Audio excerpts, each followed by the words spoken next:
안녕하세요. 반갑습니다. 자, 오늘 시장이 좀 많이 안 좋죠. 지금 전반적으로 보게 되면 데이터 솔루션이라든지 그나마 이제 원격 진료와 관련된 종목들, 개별 이슈 테마들이 많이 올라가고 있습니다. 더불어서 어제 또 반등이 나와주고 상승을 해줬다가 또 이제 가짜 뉴스 때문에 하락을 했던 HLB 이런 종목들이 다시 반등이 나와주고 있는 상황인데, 일단 여러분들이 전반적인 시장을 이해하셔야 됩니다. 이 자금에 대한 흐름들을 여러분들이 좀 이해하시면 편하실 건데, 일단은 현재 시장을 이끌었던 주도 섹터, 주도 종목들이 대부분 종목이 하락이 나왔습니다.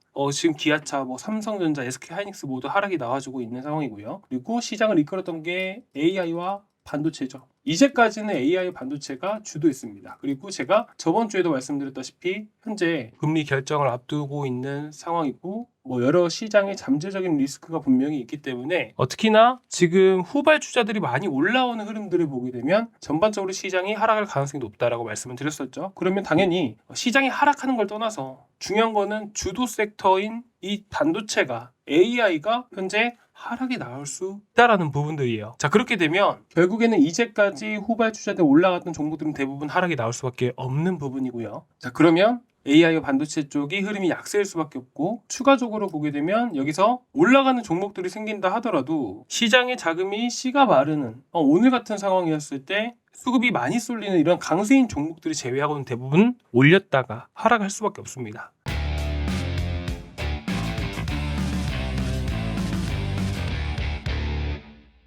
자, 우리가 예를 들어서 1월 한 달간 열심히 벌었어요. 근데 단 한 번의 실수로 돈을 다 날릴 수 있습니다. 그래서 우리가 시장에 아침에 딱 시작하면 우리가 어떤 게 올라갈지 가늠하기가 어렵잖아요. 그럴 때는 조금 지켜보고 시장을 체크를 하고, 시장이 하락을 했을 때 그리고 상승을 했을 때 어떤 종목들이 올라가는지를 한번 머릿속으로 그림을 그리듯이 마인드맵을 만들어 보시는 게 좋아요. 자, 그런 다음에 보셔야 되는 게, 이제 시장이 올라갈 때 올라가는 종목들, 반도체다. 반도체가 이제 올라간다 그러면 시장이 또 상승으로 이끌고 있구나. 그러면 주도 테마 위주로 매매를 하시는 게 좋고요. 근데 만약에 오늘과 같이 2차 전지 섹터나 바이오가 좀 올라와 주고 있다. 그러면 현재 상황에서 시장이 좀 주춤하고 좀 안 좋은 흐름을 보여주고 있구나 라고 판단을 해서 시장을 받쳐주는 이런 종목들, 2차 전지나 바이오 가지고 매매를 하거나, 아니면 개별 이슈 테마를 이제 봤을 때 그나마 오늘 같은 경우에는 비트 컴퓨터라든지 이런 원격 진료 관련 종목들을 체크를 하게 되면서 시장에 수급이 들어오면 이런 종목들 위주로 매매를 하시면 됩니다. 하지만 매매를 하시다 보면 아시겠지만 이게 올라가 봐야 아는 거지, 나중에 올라가고 보면 알기가 어렵죠. 그래서 여러분들이 보실 때는 1분 봉당 얼마나 터지는지를 먼저 체크를 하셔야 돼요. 최소 30억 이상이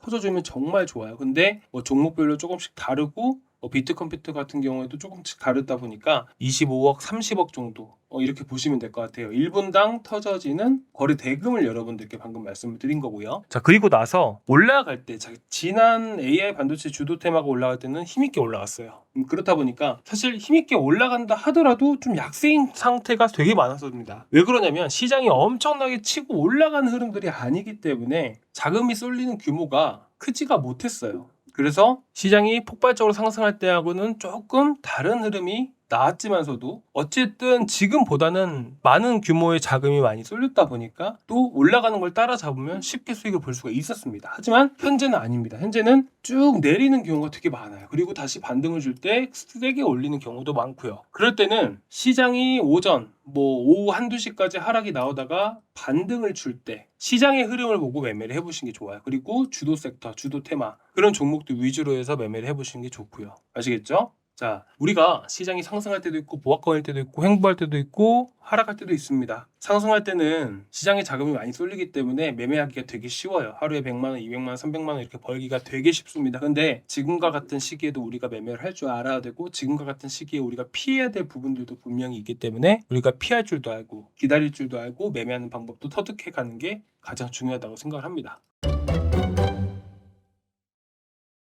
오늘 같은 경우에는 2차 전지 쪽이 강세를 보이죠. 시장을 이끌었던 반도체 쪽이 흐물흐물 약해지다 보니까, 특히나 테슬라, 루시드, 니콜라 쪽이 급등을 하게 되면서 2차 전지가 잠시나마 반등이 나올 수가 있었습니다. 그래서 LS 머티리얼즈도 이번에 전기차용 배터리 부품 사업을 추진을 하게 되면서 2차 전지가 반등이 나오면서 같이 반등이 나올 수가 있었던 거예요. 그것도 오전에 시장이 좀 버틸 때 그나마 잠깐 올라갈 수가 있었던 부분들이죠. 그래서 제가 여러분들께도 지난 시간에 말씀을 드렸던 부분인데, 지금은 시장이 좀 약할 수밖에 없다. 1월 말에 있을 금리 결정과 추가적으로 3월 11일에 있을 BTFP라는 이 연준의 이제 프로그램이 어느 정도 종료가 되는 시점이기 때문에 시장의 자금이 많이 씨가 마를 수밖에 없을 거라고 저는 생각을 합니다. 그래서 앞으로도 여러분 좀 조심하시기 바라고요. LS 머티리얼즈도 마찬가지로 그런 앞으로 시장의 잠재적인 리스크가 분명히 있기 때문에 실질적으로 시장이 바닥이 나오기 전까지는 계속해서 하락 추세를 이어갈 수밖에 없다라고 보시면 좋으실 것 같습니다. 지난 시간에도 이런 갭 구간들 말씀을 드렸었죠. 기술적인 부분들과 더해서 시장에 대한 흐름들을 말씀드렸습니다. 지금과 같은 2차 전지의 반등이 나올 수 있다. 자, 이유는 하나입니다. 시장의 자금이 계속해서 한쪽으로 쏠리면서 시장이 상승을 할 수 있는 건 아닙니다. 시장이 하락을 보이기도 하고 조정을 보이기도 하기 때문에 반도체가 주저앉게 되면 바이오와 2차 전지가 강세를 보이게 되면서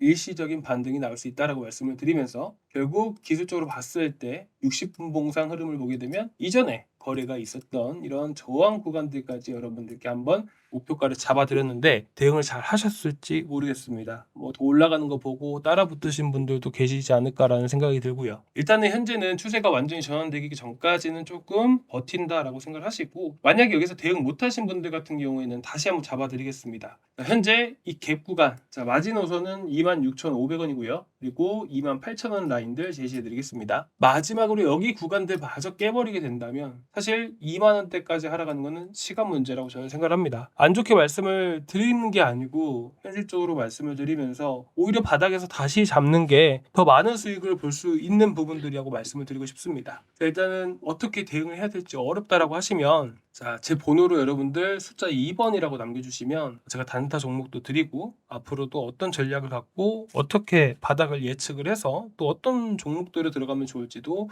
간단하게 저희가 보고서랑 같이 드리도록 하겠습니다. 자, 오늘 여기까지 준비했고요. 다음 시간에 또 뵙도록 하겠습니다. 감사합니다.